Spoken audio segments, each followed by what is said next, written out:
Hello friends, आज हम बात करेंगे इंडस वैली सिविलाइजेशन के बारे में। इंडस वैली सिविलाइजेशन को हम हड़प्पन सिविलाइजेशन के नाम से भी जानते हैं। अब इसे हम हड़प्पन सिविलाइजेशन के नाम से क्यों जानते हैं? हड़प्पन सिविलाइजेशन।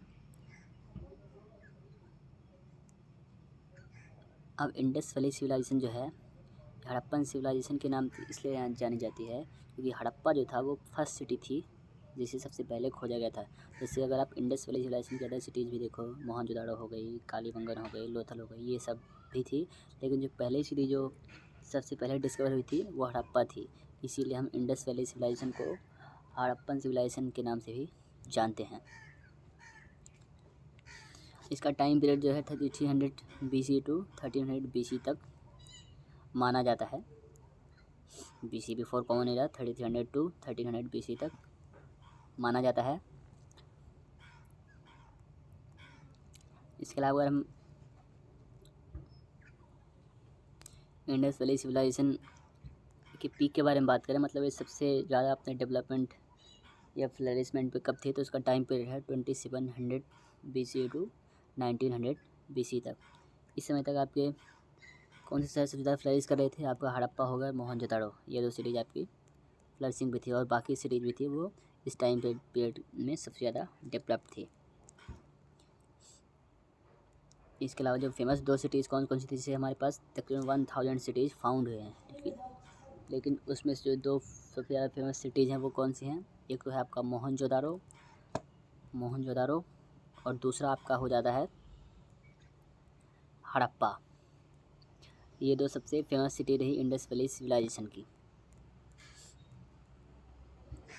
अब बात आती है कि हम इसकी डिस्कवरी तक, इंडस वैली सिविलाइजेशन की डिस्कवरी तक पहुँचे कैसे, वहाँ की चीज़ों तक हम कैसे पहुँच पाए, इसका सोर्स करें। पहले तो हम देख लेते हैं एरिया कौन कौन सा था।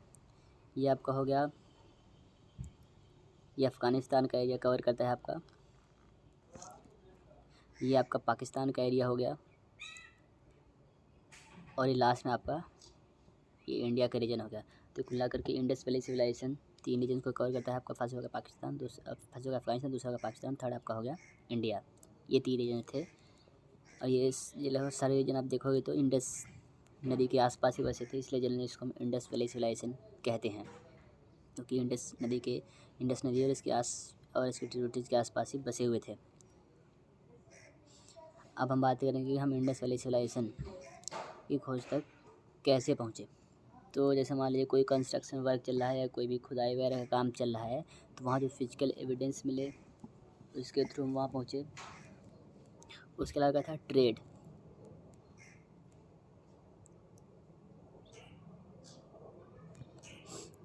बाय नॉलेज ऑफ ट्रेड, मतलब ट्रेड के नॉलेज के थ्रू भी हम वहाँ पहुँचे। जैसे हम मेसोपोटामिया और इजिप्ट के बारे में पढ़ते हैं, तो वहाँ हमें लेपिस लेजुली एक पत्थर मिलता है जो कि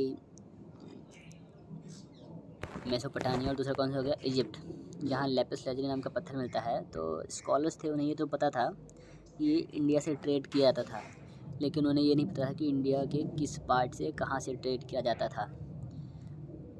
तो उसके थ्रू भी जब थोड़ा बहुत रिसर्च हुई तो उसके थ्रू भी पता चला कि ये जो लेपिस लेजुली पत्थर था ये इंडिया के इंडस वैली सिविलाइजेशन से रिलेटेड था।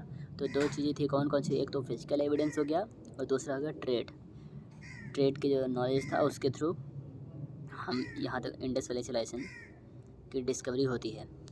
ये आपका लेपिस लेजुली हो गया, ये ज्वेलरी वगैरह बनाने में यूज़ किया जाता था लेपिस लेजुली आपका।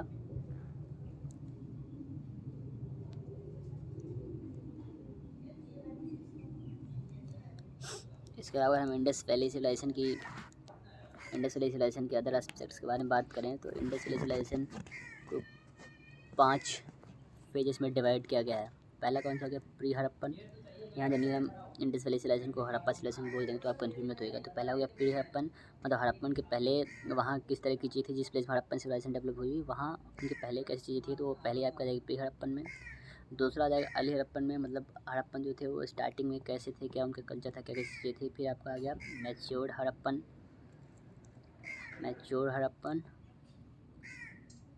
और फिर आपका आता है लेट हड़प्पन, और एट लास्ट में आपका आ जाएगा पोस्ट हड़प्पन। तो हमने इन सभी पाँचों के बारे में एक एक करके बात करेंगे। पहला प्री हड़प्पन, दूसरा अर्ली हड़प्पन, तीसरा हो गया मैच्योर हड़प्पन, चौथा लेट हड़प्पन, पाँचवा पोस्ट हड़प्पन। अब हम एक एक करके बात करेंगे। तो सबसे पहले हम शुरू करते हैं प्री हड़प्पन के बारे में। ये प्री हड़प्पन में क्या क्या खासियत है प्री हड़प्पन। इसका टाइम पीरियड अगर हम बात करें तो 7000 BC टू 5500 BC तक कंसिडर किया जाता है। ये तो इसका होगा टाइम पीरियड। इसके अलावा इसमें क्या क्या खासियत थी।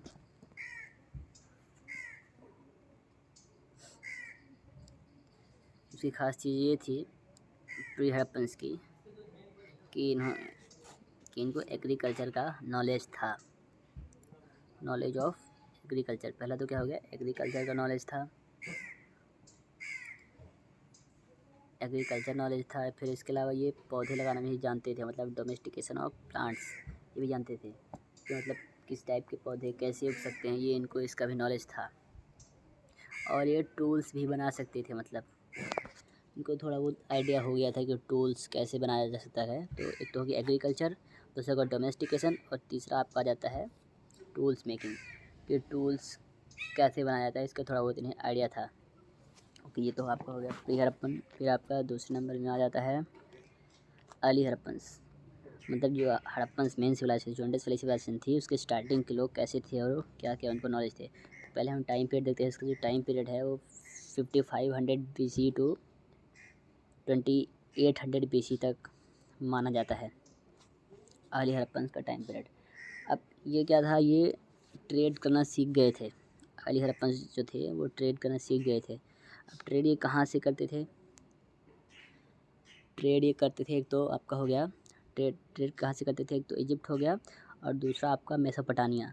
यहाँ से ये ट्रेड करना सीख गए थे, यहाँ से ट्रेडिंग इन्होंने शुरू कर दी थी, इजिप्ट और मेसोपोटामिया।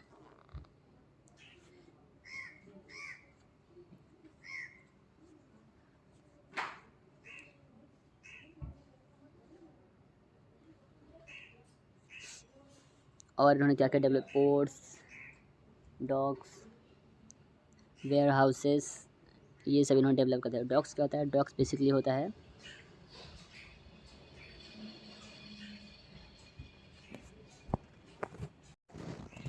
आपका डॉक यार्ड होता है, वो जहाज में सामान रखने उतारने की एक जगह होती है dock yard.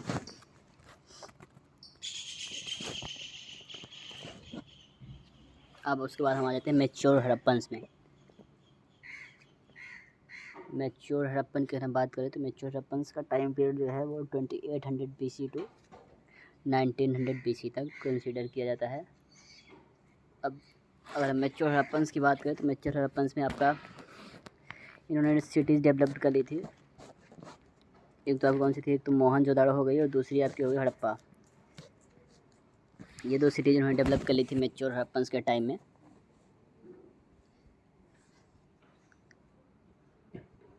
Construction of cities, उसमें से कौन कौन सी सिटीज़ थी जो फेमस सिटीज़ थी, एक तो आपका हो गया मोहनजोदाड़ो और दूसरा हो गया आपका हो गया हड़प्पा। तो ये दो सिटीज़ इन्होंने डेवलप कर ली थी मैच्योर हड़प्पन्स के टाइम में। इसके अलावा इन्होंने इस तरह की तकरीबन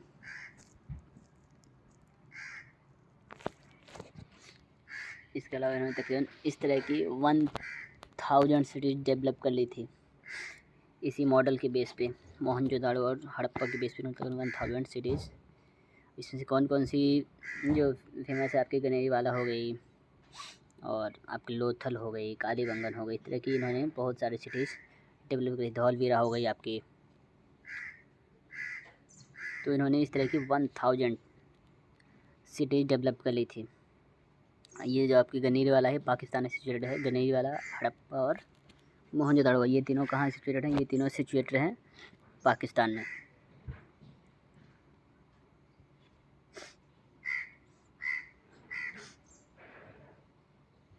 वन 1000 सिटीज़ इन्होंने डेवलप कर ली थी। 1000 समझ रहे हैं, 1000 सिटीज़ इन्होंने इस तरह की डेवलप कर ली थी।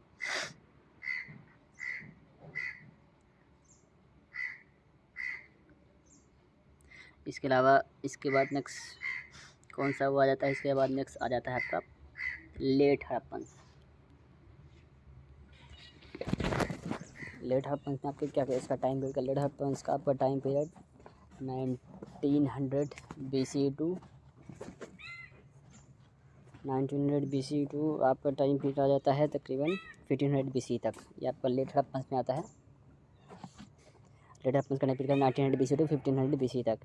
इसमें तक क्या था कि जो हड़प्पन सिविलाइजेशन थी वो अपने डिक्लाइन की ओर धीरे धीरे बढ़ रही थी। और इसी टाइम सेम टाइम ही क्या हो रहा था, आर्यंस जो थे वो आपके इंडियन पार्ट में और इंडिया के आसपास के पार्ट में क्या हो रहे थे, एंट्री मार रहे थे, माइग्रेट कर रहे थे। आर्यंस जो हो गए इसी टाइम पीरियड में। तो ये दो चीज़ें थी लेट हड़प्पन्स की।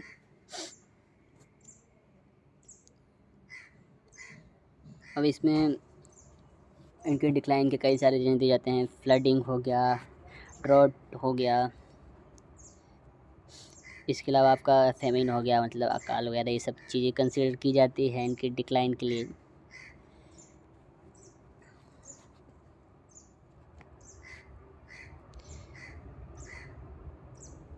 और इसके साथ क्या था, एंड ऑफ ट्रेड हो गया था। मतलब मेसोपोटामिया और इजिप्ट के साथ जो इनका ट्रेड हुआ करता था वो लेट हड़प्पन्स के टाइम में लगभग ख़त्म हो चुका था, इसका एग्जिस्टेंस नहीं मिलता है। इसके बाद लास्ट में आपका आता है पोस्ट हड़प्पन्स। पोस्ट हड़प्पन्स, अगर हम पोस्ट हड़प्पन्स के टाइम पीरियड की बात करें तो उनका टाइम पीरियड लगभग 1500 BC टू 600 BC तक कंसीडर किया जाता है। अब इस टाइम तक लगभग जो है ये आपकी जो मेजर सिटीज़ थी ये ख़त्म हो चुकी थी। और इस टाइम तक साइरस का भी अटैक हुआ था। जब मतलब साइरस का अटैक इंडिया में हुआ था तब तक लगभग आपकी इंडस वैली सिविलाइजेशन लगभग ख़त्म ही हो चुकी थी और सिटीज़ छोड़ दी गई। मतलब एक तो सिटीज़ का डिस्ट्रक्शन हो गया था और सिटीज़ लोगों ने छोड़ भी दी थी पोस्ट हड़प्पन के टाइम पीरियड तक। तो ये तो हमने इसकी स्टेजेस पढ़ ली, फेजेस पढ़ लिया हड़प्पन सिविलाइजेशन का। अब हम पढ़ेंगे इसके बाद नेक्स्ट टॉपिक क्या है, डिस्कवरी एंड एक्सकवेशन। ये मतलब कैसे हुआ और लोग यहाँ तक कैसे पहुँचे, तो इसके बारे में हम अब पढ़ेंगे।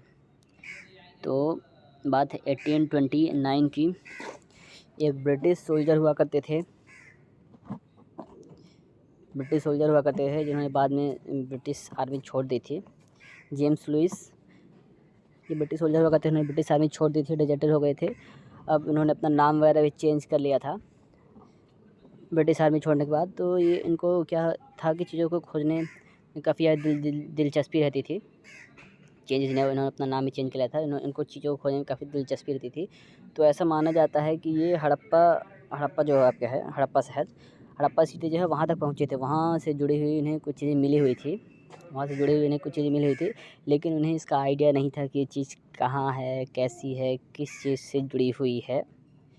तो लेकिन ये इनको इस बात का क्रेडिट जाता है कि ये वहाँ तक लगभग पहुँच गए थे, हड़प्पा शहर के आसपास और उससे जुड़ी चीज़ों के आसपास पहुँच गए थे। लेकिन इसको आइडिया नहीं था कि क्या चीज़ है, कैसे है, किस चीज़ से जुड़ी हुई है, ये बात थी। उसके बाद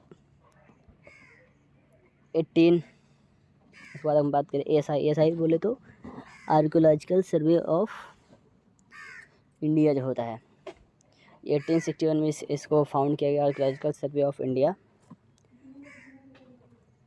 ये किसके द्वारा फाउंड किया गया, अलेक्जेंडर कनिंघम के द्वारा इसको फाउंड किया गया।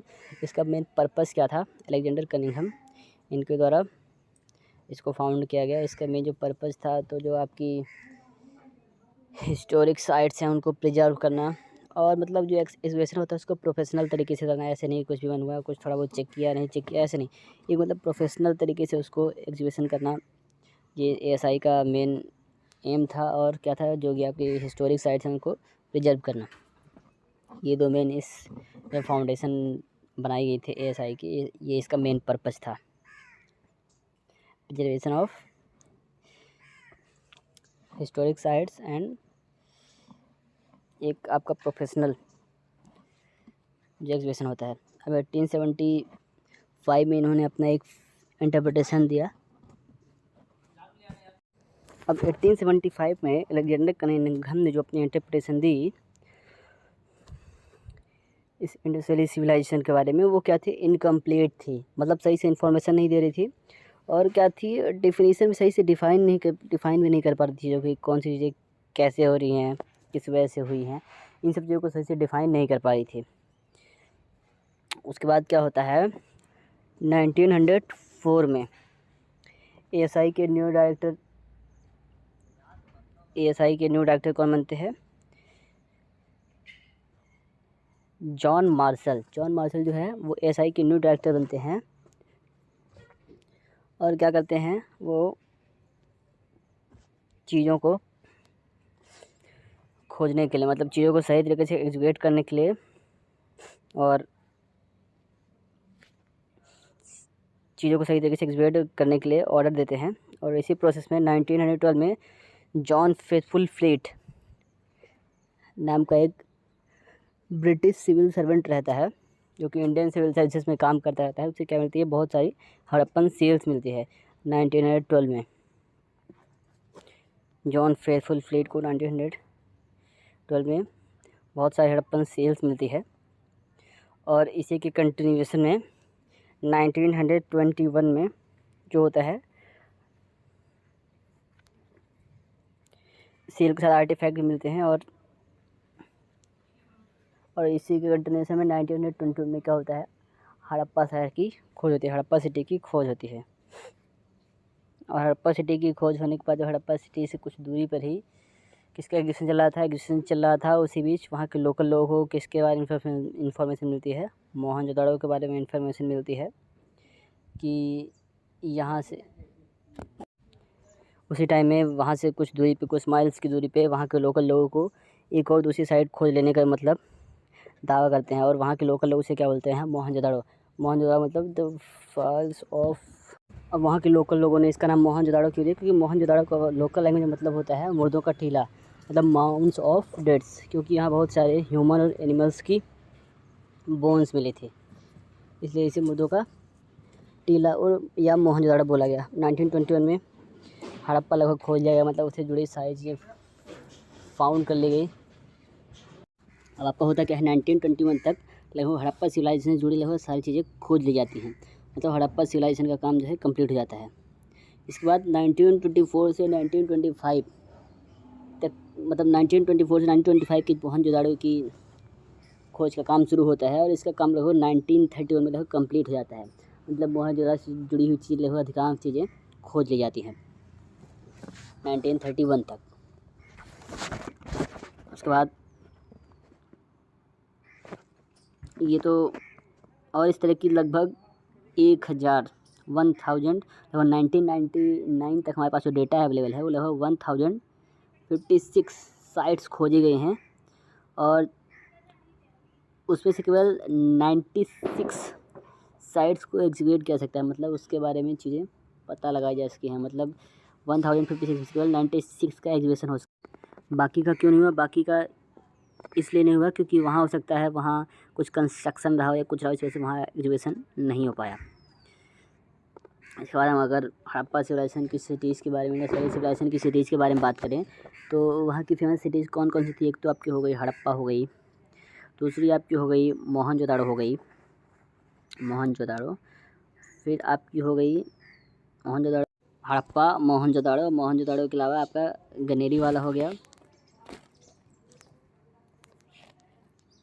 ये तीनों आपके कहाँ सिचुएटेड हैं, ये तीनों आपके सिचुएटेड हैं पाकिस्तान में, हड़प्पा, मोहनजोदड़ो, गनेरी वाला। इसके अलावा अगर हम इंडिया की बात करें तो इंडिया में कौन कौन सी सिटीज़ रही हैं हड़प्पन सिविलाइजेशन जुड़ी हुई, तो आपका धौलवीरा हो गया, उसके बाद आपका लोथल हो गया,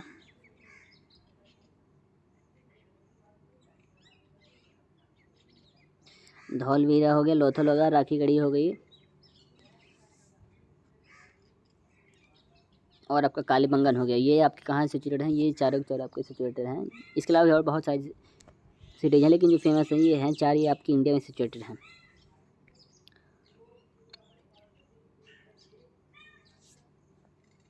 इसके अलावा हम बात करते हैं, अगर पॉपुलेशन की बात करें कि इनकी पॉपुलेशन कितनी रही होगी, तो ऐसा माना जाता है कि एक टाइम पे इनकी पॉपुलेशन लगभग 5 मिलियन के आसपास रही होगी, 5 मिलियन के आसपास रही होगी इनकी पॉपुलेशन। ये तो बात हो गई इसकी।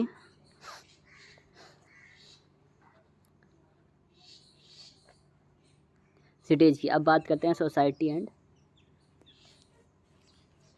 पॉलिटिक्स की। किनकी सोसाइटी और पॉलिटिक्स का स्ट्रक्चर कैसा था और कैसे वर्क करती थी, इसके ऊपर बात करेंगे। तो अगर इनकी सोसाइटी और पॉलिटिकल स्ट्रक्चर के बारे में बात करें तो इसमें 3 थ्योरीज दी जाती हैं कि इनके पॉलिटिकल सोशल स्ट्रक्चर के बारे में 3 थ्योरी दी जाती हैं। उसमें 3 थ्योरीज कौन कौन सी है वो हम जानते हैं। पहली थ्योरी जो है वो ये कहती है कि यहाँ क्या हुआ करता था, सिंगल स्टेट। ये जो हड़प्पन सिविलाइजेशन थी सिंगल स्टेट के रूप में वर्क करती थी। सिंगल स्टेट के रूप में मतलब कि इनका एक सिंगल रूलर हुआ करता था। अब ऐसा क्यों बोला जाता है, इसलिए ऐसा बोला जाता है क्योंकि यहाँ जो ब्रिक्स मिले हैं वो साइज में यूनिफॉर्म हैं। ये जो सेटलमेंट रहा है, प्लांट सेटलमेंट रहा है, और इसके अलावा आपके जो मेजरमेंट के सिस्टम है वो भी लगभग यूनिफॉर्म मिला है। फिर दूसरा आपका आता है, दूसरी थ्योरी ये कहती है कि नो सिंगल रूलर। मतलब कहने का मतलब है कि सिंगल रूलर नहीं हुआ करता था, हर सिटी का अपना एक इंडिविजुअल रूलर हुआ करता था। जैसे मान लीजिए हड़प्पा हो गया तो हड़प्पा का एक रूलर है, मोहनजोदाड़ो हो गया मोहनजोदाड़ो का एक रूलर है। तो दूसरी थ्योरी ये कहती है कि कोई भी सिंगल रूलर नहीं हुआ करता था, हर सिटीज़ का अपना अलग अलग रूलर हुआ करता था। और तीसरी थ्योरी कहती है कि ये जो कॉन्सेप्ट है रूलर वाला, ये हड़प्पन सिविलाइजेशन में था ही नहीं। सारे लोग इक्वल थे और इक्वल स्टेटस एंजॉय करते थे। मतलब सब अपना अपना काम करते थे, किसी के ऊपर किसी का रूल नहीं हुआ करता था। ये जो तीसरी थ्योरी है ये कहती है। ये तो हो गया आपका सोशल एंड पॉलिटिकल सिस्टम। अब बात करते हैं टेक्नोलॉजी एंड आर्टिफैक्ट्स के बारे में।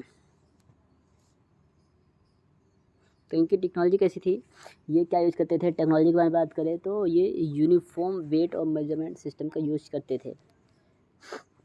यूनिफॉर्म वेट एंड सिस्टम का यूज़ करते थे। मतलब आप अगर इनकी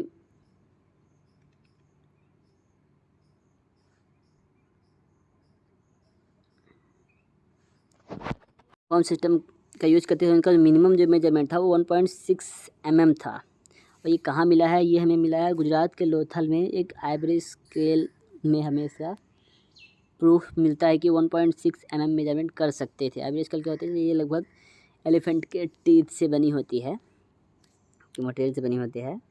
और ये जो 1.6 mm जो मेजरमेंट है ये माना जाता है कि ये जो मैंने बताया कि गुजरात के लोथल में बनी थी, ये 1.6 mm जो मेजरमेंट है ये माना जाता है कि उस टाइम पीरियड में स्मॉलेस्ट डिवीज़न था, जिसे मतलब मेजर किया जा सकता था। 1.6 mm स्मॉलेस्ट, मतलब इससे कम और कोई भी, जैसे उस टाइम के जो अदर जो आपकी ये अदर कल्चर्स थे, अदर सोसाइटी थी, वो इससे कम का मेजरमेंट नहीं कर पाती थी। इसके अलावा इनका क्या था, यूनिफॉर्म ब्रिक साइज हुआ करती थी। मतलब अगर आप देखोगे तो जो ब्रिक साइज मोहनजोदाड़ो में है वही आपको हड़प्पा मिलता है। इसके अलावा डॉकयार्ड था। डॉकयार्ड मतलब कि नाव वगैरह में सामान वगैरह रखने के लिए एक जगह होती है, इसे डॉकयार्ड बोलते हैं, तो वो भी इनके पास होगा। इसके अलावा ग्रैंडेज मतलब आपका ये आपके अनाज वगैरह रखने के लिए जगह थी। वेयर हाउसेस था, मतलब आपका सामान स्टोर करने के लिए जगह थी इनके पास। इसके अलावा ब्रिक प्लेटफॉर्म को यूज़ करते थे। जैसे मान लीजिए ब्रिक प्लेटफॉर्म बनाया, फिर इसके ऊपर कोई स्ट्रक्चर बना रहे हैं। ये इसका क्या पर्पज़ था, इसका पर्पज़ था ताकि थोड़ी बहुत प्रोटेक्शन इसके। इसके अलावा प्रोटेक्टिव वॉल ये बनाते थे।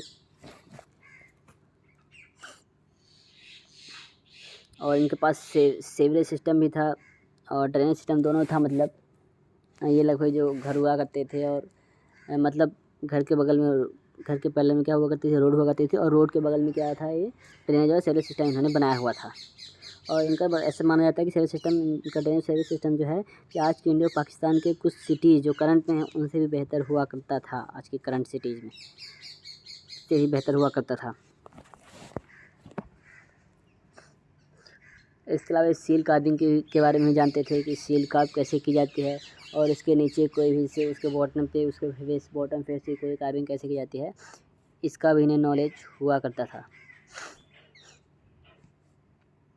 अब जो है आपकी सील है, सील का काम क्या हुआ, सील का काम हुआ करता था किसी की प्रॉपर्टीज़ है उसके आइडेंटिफिकेशन के लिए। आप कहीं से कोई सामान भेज रहे हो तो सामान होता था, उसके ऊपर आप मिट्टी का क्ले लगाते थे, फिर इसके ऊपर से सील लगा देते थे, जिससे कोई उसके साथ छेड़छाड़ ना कर सके। तो सील का काम ये भी हुआ करता था। सील के अलावा हम बात करें तो हम बात करते हैं आर्टिफैक्ट्स कि इनके आर्टिफैक्ट्स क्या थे, मतलब आर्ट क्या था, आर्ट क्या है, क्या क्या जानते थे मोहनजोदड़ो वाले आर्ट के बारे में क्या क्या जानते थे। तो एक तो इन्हें स्कल्पचर का नॉलेज था, स्कल्पचर के बारे में सील बनाना आता था, ये इन्हें गोल्ड के बारे में नॉलेज था, ज्वेलरी के बारे में इन्हें नॉलेज था, और इसके अलावा ये टेरिकोटा मतलब पकी हुई मिट्टी से भी ये चीज़ें बनाना जानते थे, मतलब टेरिकोटा मतलब पकी हुई मिट्टी से भी ये चीज़ें बनाना जानते थे। इसके अलावा इन्हें नेकलेस वगैरह भी बनाना आता था। और इसमें से जो फेमस जो आपका जो फिगर मिला है वो क्या मिला है, एक तो आपका प्रेस्ट किंग हो गया और दूसरा आपका हो गया डांसिंग गर्ल। ये दो आपकी फेमस फिगर्स मिले हैं, एक तो प्रेस्ट किंग, दूसरा हो गया डांसिंग गर्ल। ये तो फेमस आपके इंडस वैली सिविलाइजेशन में ये दो फेमस फिगर मिले हैं। कौन कौन से, आपका प्रेस्ट किंग हो गया, ये आपका प्रेस्ट किंग हो गया, और दूसरा आपका आता है डांसिंग गर्ल। ये दो फेमस फिगर आपके मिले हैं। दूसरा आपका हो गया डांसिंग गर्ल, प्रेस्ट किंग और डांसिंग गर्ल, ये तो आपके फेमस फिगर मिले हैं जो कि खुदाई से मिले हैं। इसके अलावा हम बात करें तो डांसिंग गर्ल की जो हाइट है, वो 11 सेंटीमीटर के आसपास है, काफ़ी छोटी है मतलब हाइट। और इन्हें नेकलेस वगैरह भी बनाना था, नेकलेस और आपका बैंगल से बनाना भी इन्हें आता था, इंडस वैली सिविलाइजेशन के लोगों को नेकलेस बैंगल्स। अब बात करते हैं इनकी स्क्रिप्ट और रिलीजन के बारे में कि इनका स्क्रिप्ट और रिलीजन कैसे हुआ करता था। तो अगर इनकी स्क्रिप्ट की बात करें तो इनकी स्क्रिप्ट थी इंडस स्क्रिप्ट। इनकी स्क्रिप्ट का जो नाम दिया गया वो क्या नाम दिया गया, वो नाम दिया गया इंडस स्क्रिप्ट। अब इंडस स्क्रिप्ट इसलिए नाम दिया गया क्योंकि ये इसका जो सिविलाइजेशन का नाम दिया गया इंडस वैली सिविलाइजेशन नाम दिया गया, इसलिए इसका नाम इंडस स्क्रिप्ट दिया गया। राइटिंग के बारे में बात करें तो राइटिंग में इस स्क्रिप्ट में राइटिंग किस में लिखी जाती थी, सिम्बल्स का यूज़ किया जाता था। और इस तरह के सिम्बल्स कितने में, इस तरह के लगभग 600 सिम्बल्स मिले हैं, 600 सिम्बल्स मिले हैं। और अगर आप इनके इंस्क्रिप्शन की बात करो तो लगभग एक इंस्क्रिप्शन में आपको 4 से 5 सिंबल देखने को मिलते हैं, 4 से 5 सिंबल देखने को मिलते हैं। और इसके अलावा जो मैक्सिमम सिंबल आपके एक इंस्क्रिप्शन में मिले हैं वो आपके मिले हैं 17। एक जो सबसे मैक्सिमम जो इंस्क्रिप्शन मिले वो एक जो इंस्क्रिप्शन में मिले हैं 17 सिंबल्स। इसके अलावा जनरली ये 4 से 5 सिंबल का यूज़ करते थे अपनी राइटिंग पर्पज़ के हिसाब से।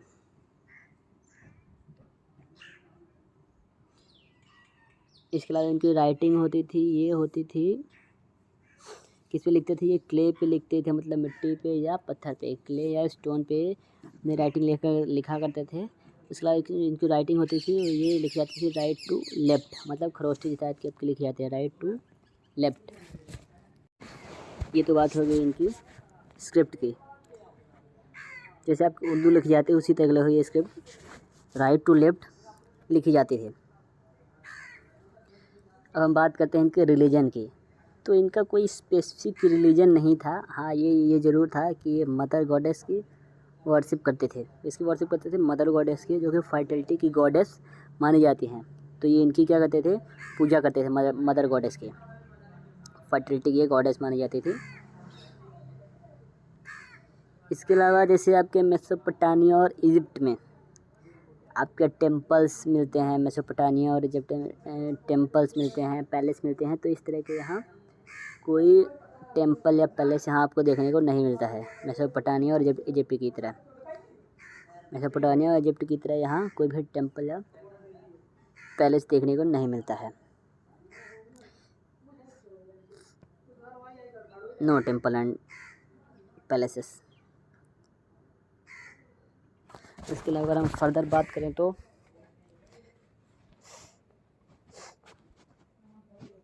इनमें क्या होता था कि जो इनकी सील्स वगैरह होती थी इसमें एनिमल की इमेज बहुत ज़्यादा मिलती थी। इमेज आपको फिगर बोले तो आपकी सील्स में बहुत सारे इमेज एनिमल्स के मिले हैं। सील्स वगैरह में तरह तरह के एनिमल्स हैं। उन्हीं में से एक जो इमेज मिली है वो मिली है half human and half buffalo की इमेज मिली है, आपको देखने को मिलती है। Half human and half buffalo की इमेज आपको एक सील पे देखने को मिलती है। Half buffalo and half human, मतलब उसका क्या है कि पीछे का पोर्शन आपका बफेलो को देखने को मिलता है, लेकिन गर्दन वगैरह का पोर्शन आपको ह्यूमन का देखने को मिलता है। अब ये जो इमेज है ये कैसे इंस्पायर्ड मान जाती है? ये इमेज आपकी ये आपकी जो इमेज है ये इंस्पायर्ड मान जाती है सुमेरियन के गॉडेस हुआ करती थी, अरुरो उनसे इंस्पायर्ड मान जाती है। अब हम बात करते हैं ट्रेड की, कि इनका ट्रेड सिस्टम कैसा था। तो जैसा कि हम पहले ही जान चुके हैं कि ये इनका ट्रेड सिस्टम मेसोपोटामिया और इजिप्ट के साथ था।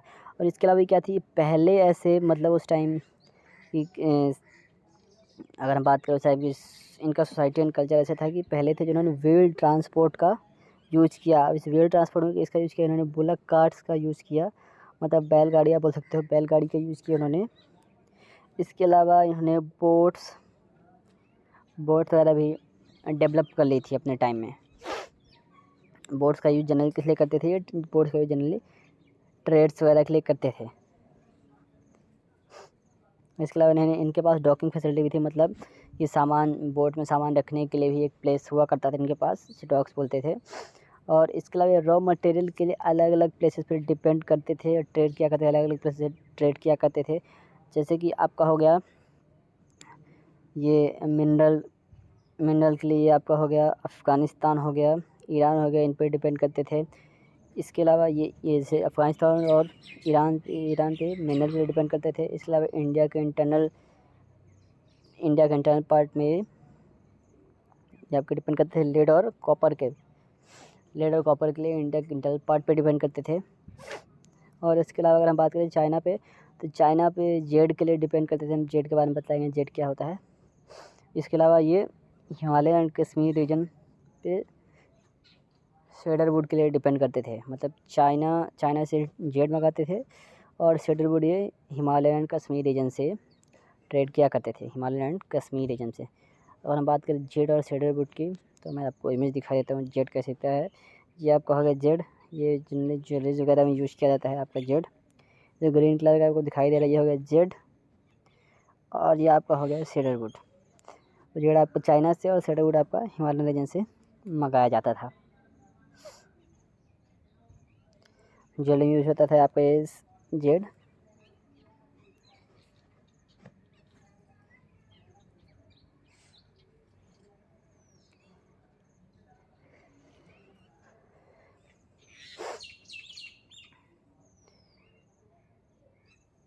ये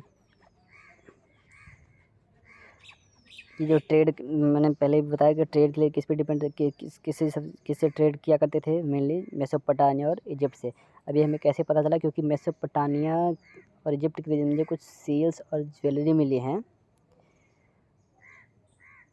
वो बताते हैं कि इंडस वैली सिविलाइजेशन का ट्रेड हुआ करता था किसके साथ? मेसोपोटामिया के साथ और इजिप्ट के साथ। अभी जो आपका मेसोपोटामिया का रीजन मतलब कहाँ, किस रीजन में? इराक, कुवैत और लगभग सीरिया के रीजन में आपका ये सील्स और कुछ ज्वेलरी मिली हैं जो कि इंडस वैली सिविलाइजेशन से जुड़ी हुई है। तो इसको देखकर हम बता सकते हैं कि इंडस वैली सिविलाइजेशन जो ट्रेड करती थी, किससे ट्रेड करती थी? मेसोपोटामिया और इजिप्ट वगैरह के रीजन में ट्रेड किया करती थी। इसके अलावा इन्हें सी रूट्स का भी नॉलेज हुआ करता था। ट्रेड के लिए सी रूट्स का यूज़ करते थे। सी रूट में किसका यूज़ करते थे? ये अरेबियन सी का यूज़ करते थे, आपका रेड सी हो गई और आपका पर्शियन गल्फ।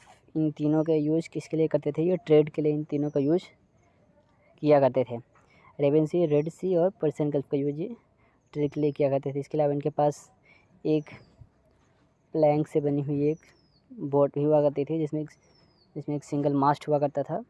अब बात करते हैं कि इनका एंड कैसे हुआ, इंडस वैली सिविलाइजेशन का एंड कैसे हुआ। तो इसमें दो थ्योरीज हैं। पहला तो आयरन इन्वेजन और दूसरा हो गया क्लाइमेट चेंज। आयरन इन्वेजन, दूसरा हो गया आपका क्लाइमेट चेंज। इन दो रीजन्स की वजह से इनका एंड माना जाता है, इन दो रीजन्स की वजह से इनका एंड हुआ। तो पहले बात करते हैं आयरन इन्वेजन की। फर्स्ट हो गया आपका आयरन इन्वेजन। तो 1800 के आसपास तक ऐसा माना जाता है कि इनका लगभग डिक्लाइन हो चुका था। किसका? इंडस वैली सिविलाइजेशन का ट्रेड इनका ख़त्म हो चुका था। किसके साथ? मेसोपोटामिया और इजिप्ट के साथ इनका लगभग ट्रेड ख़त्म हो चुका था और इनकी सिटी जो थी वो छोड़ दी गई थी, मतलब अबेंडन हो गई थी, वहाँ लोगों ने ज़रा छोड़ दिया था। इसके अलावा यहाँ आप देखोगे इनका सीवरेज और ड्रेनेज सिस्टम जो था वो लोग ब्लॉक हो गया था, डैमेज हो गया था, ख़त्म ही हो गया था लगभग। आप देखोगे तो ये समय से ख़त्म हो गया था।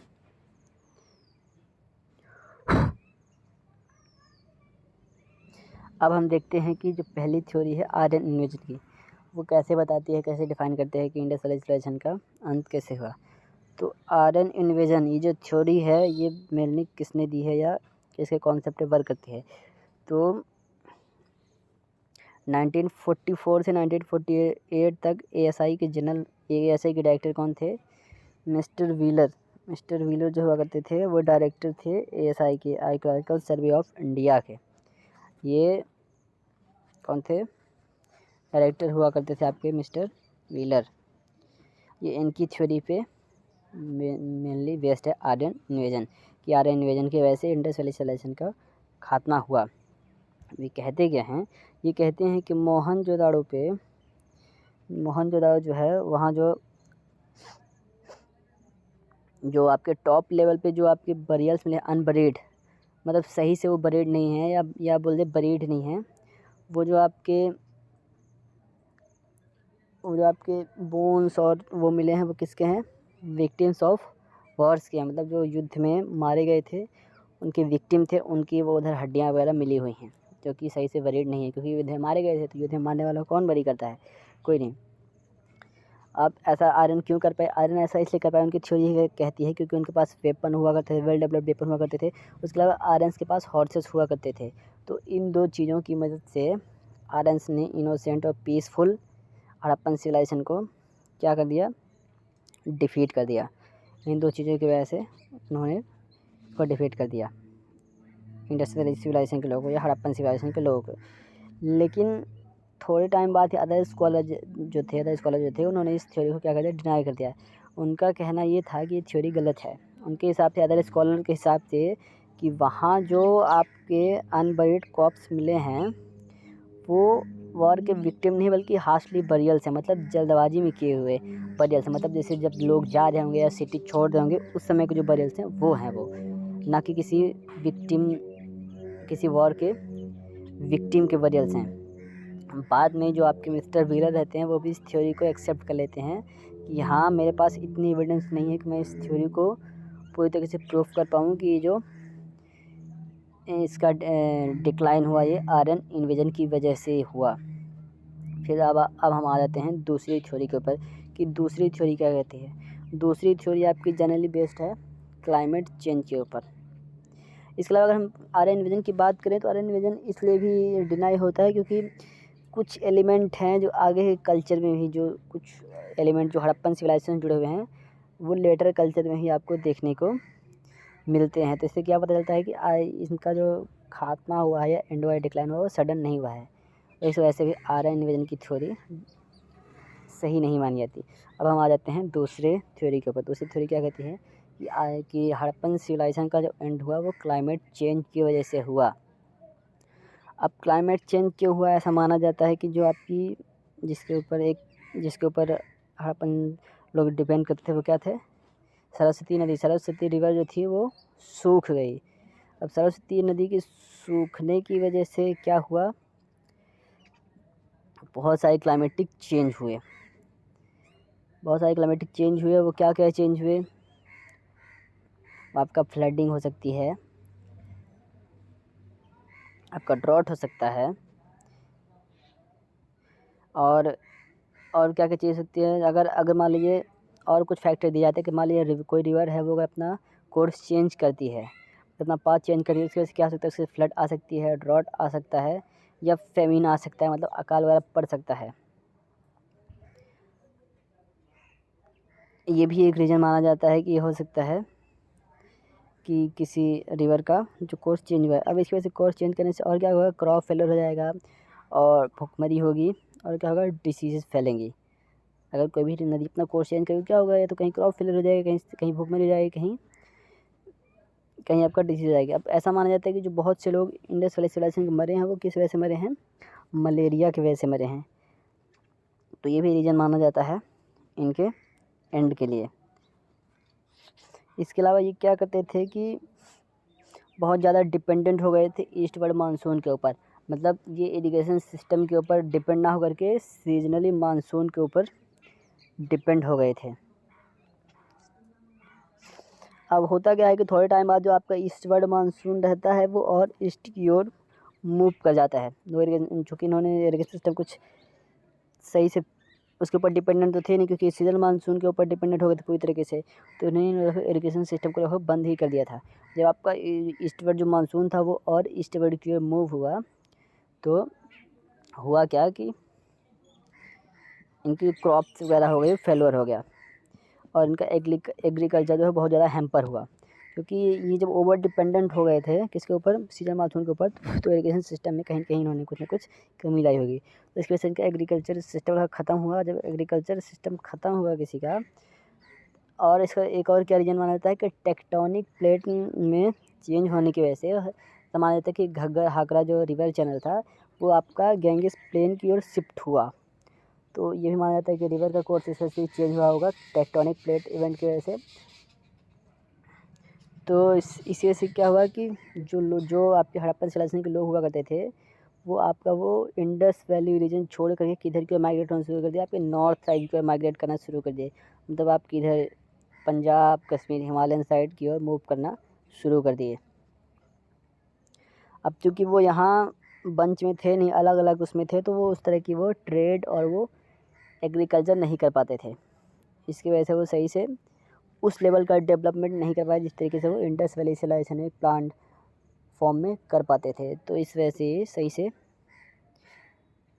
डेवलपमेंट उस हिसाब से नहीं कर पाई, क्योंकि ये इनकी पॉपुलेशन ज़्यादा थी नहीं।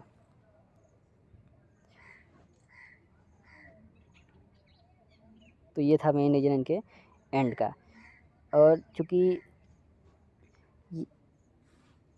और इसके साथ ही इनका ट्रेड भी किसके साथ ख़त्म हो गया, क्योंकि ये सही से एग्रीकल्चर में डेवलप नहीं कर पाए, तो इनके पास इतना सरप्लस अमाउंट होता नहीं रहा होगा कि ये ट्रेड कर पाएँ, तो इनका मेसोपोटामिया के साथ ट्रेड ही बंद होगा। तो अगर आपको वीडियो पसंद आया तो चैनल को लाइक शेयर और चैनल को सब्सक्राइब जरूर करिएगा।